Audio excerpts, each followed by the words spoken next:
So I just picked up this, I'm guessing a freshly built S2 engine. Had super seals, I think what those are in it, and whatever. Housings look pristine, irons look pristine, rotors, they look kind of fucked up. So if you look, side seals right there kind of fucked. And this one I was able to break free, and this gives an indication of what kind of clearance it had. I don't think filler gauges were used on the outer edge as the FSM states you should. And I think it was just clearance just like this. So yeah, the seal doesn't move freely like it's super loose, like it's supposed to. But yeah, that's how you fuck up a fresh build. But hey, I got some great parts for really cheap, so works for me.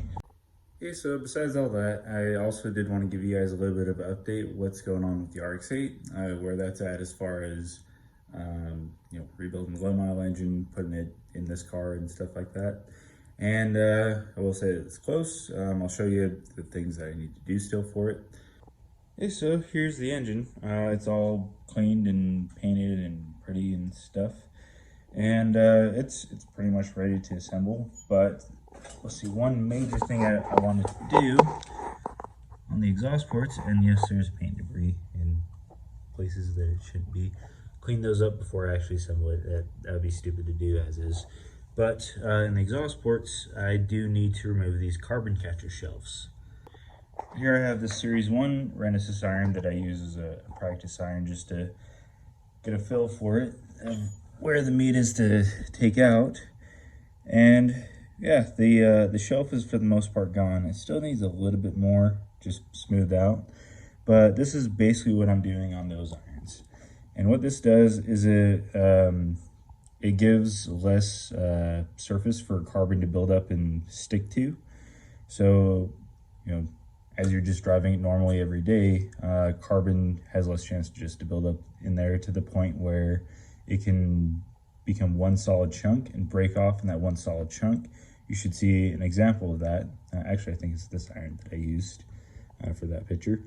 And yeah, if it doesn't go out the exhaust port, a side seal will pick it up. It'll go through the whole motor. It'll definitely destroy whatever iron it lets go on. It'll likely get into the rotor face area and destroy the housing, the rotor, and it might even reach over to the other iron. And there goes either half your motor or 2/3 of your motor. And that's not a good day. That's probably what happened to this 161,000 original mile Renesis. Now, I can't say that it's exactly my fault that happened. I did drive it normally every day because it is my primary daily, or was up until that happened. Because 131,000 of those miles are not me. By the way, this car lived in Texas up until I bought it. And yeah, that's all Texas dirt. But yeah, it makes sense why that happened, because the last 5,000 or so miles before the front rotor let go, I'd take it out in the canyons, beat the shit out of it. I'd feel like I'm driving on a cloud again. And then, it would slowly start to feel like it was getting more sluggish, and it felt like a high mile motor until I'd go out and beat the shit out of it. So yeah, one day I went out to the canyons. My daughter wanted to go for a ride, and it let go. And that's sometimes just how it goes. What can you do? Well, that's what you can do. All right, also I'm going to show you some other cool stuff. That's not the oil pan, but I did paint that too. It looks nice and pretty. These are very interesting oil pans too. Very, very busy. And they come in 2 pieces. Set those off to the side. Okay, so for side seals, I'm cutting all brand new ones to exactly 4/1000. I'm cutting them to that length because it gives enough room for expansion, because on the Renesis, the side port exhaust make it a lot hotter, so there's more expansion going on. But on older motors with the peripheral exhaust, I don't know, I was going to point over there, but got some housings over there too. Peripheral exhaust engines, they don't need that big of a clearance. So in the half-ass Killer B, I clearanced them all to 2000s. But yeah, that's what's going in this motor. Let's see. That one corner sill that I lost, I got the replacement for it right here. Just one brand new corner sill. I did find that corner sill, but I already have this, so I'm just going to use it. And these, let's see, inner water sill protector thingies go on the ignition side of the engine. And these haven't been used since the 70s, I believe. The only motor I've ever seen these actually come out of, like actual Mazda installed ones, was a 74 to 75 Repu Big Letter 13B. Other than that, the two RX-5 Cosmo engines that I pulled apart, one coming out of my car and then another one that I bought secondhand. Both of them were rebuilt at some point, so I don't know if that's exactly valid. Didn't have those in them. And then no FC or any Series 1 through Series 3 RX-7 forward had these in them. But Mazda did discontinue these. These are NLA from Mazda. Atkins Rotary bought out all their stock, I think, and you can still buy them from them. They're about 19 bucks for the set, and figured, why not? Now, I think one big thing to talk about concerning Series 2 Renesis is that you can use 2 non-drilled solid dowel pins. Now, normally you would only use this if you do an external oil feed mod. You can do it to any rotary engine, but it's not commonly done because instead, go over here.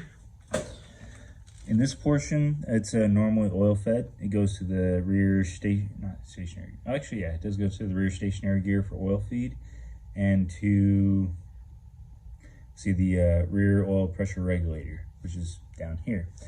Now on this iron, there is no oil gallery going down there. I mean, there's a provision for it, but it's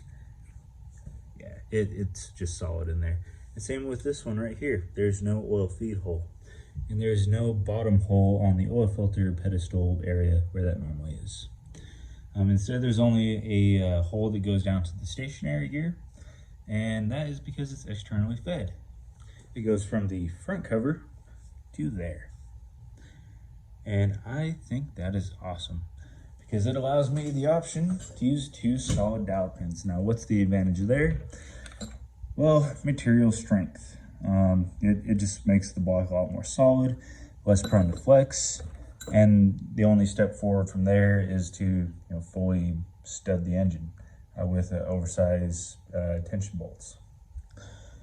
So there's that. As far as the time frame on building this engine, getting it in the car and everything, I'm aiming for Friday or Saturday to build it. I got 4 more side sills to cut, which I'm probably going to knock out tonight, and then doing that porting thing on the irons, on the exhaust ports. I think I am going to port out the casting defects in the intake ports, but I'm not going to modify the shape at all because that is stupid and there's no benefit to doing so at all. Unlike most people that are all for porting Renesis, I actually like my mid-range. I don't care about the minuscule top end gain that you get from it. I'm not going to be there most of the time. I'm going to spend more of my time in the mid-range, which is where everybody is going to spend all their time.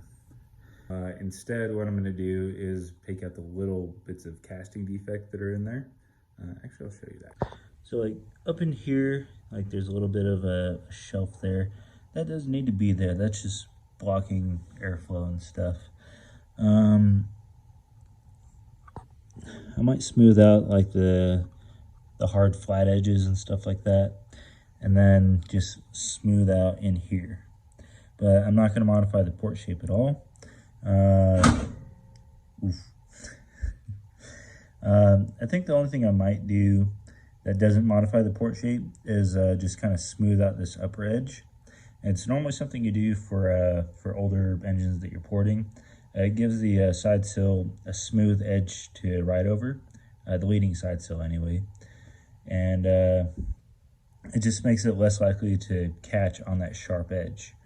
Now it's not really an issue on stock motors. I mean, otherwise Mazda wouldn't have put those out that way, because it'd be a very, very serious and very expensive issue to resolve. But it's just something I'm going to do just to resolve a non-issue, I guess. But yeah, otherwise I'm going to leave the port completely stuck. Because unlike the people that are all for porting and shit like that on the Renesis, I actually like my mid-range because that's where I spend most of my time. That's where everybody spends most of their time. The only area that porting a Renesis actually shows improvement is at the very, very top end. And the gains are so minuscule, it's laughable at best. I mean, the entire rotary community laughs at the RX-8 owners that actually thinks that they're doing, a service to themselves with porting your Renesis and making such laughable gains and stuff like that. I mean, the power bands are shit. So I don't know why people are hopping on that bandwagon, but hey, I guess it sounds cool to say that you have a ported motor. But Renesis guys, they can't join that crowd. So I'm not gonna do it. But it's getting late. I should probably try and at least get 2 of those side seals cut before I go to bed. And yeah, I'll see you in the next one.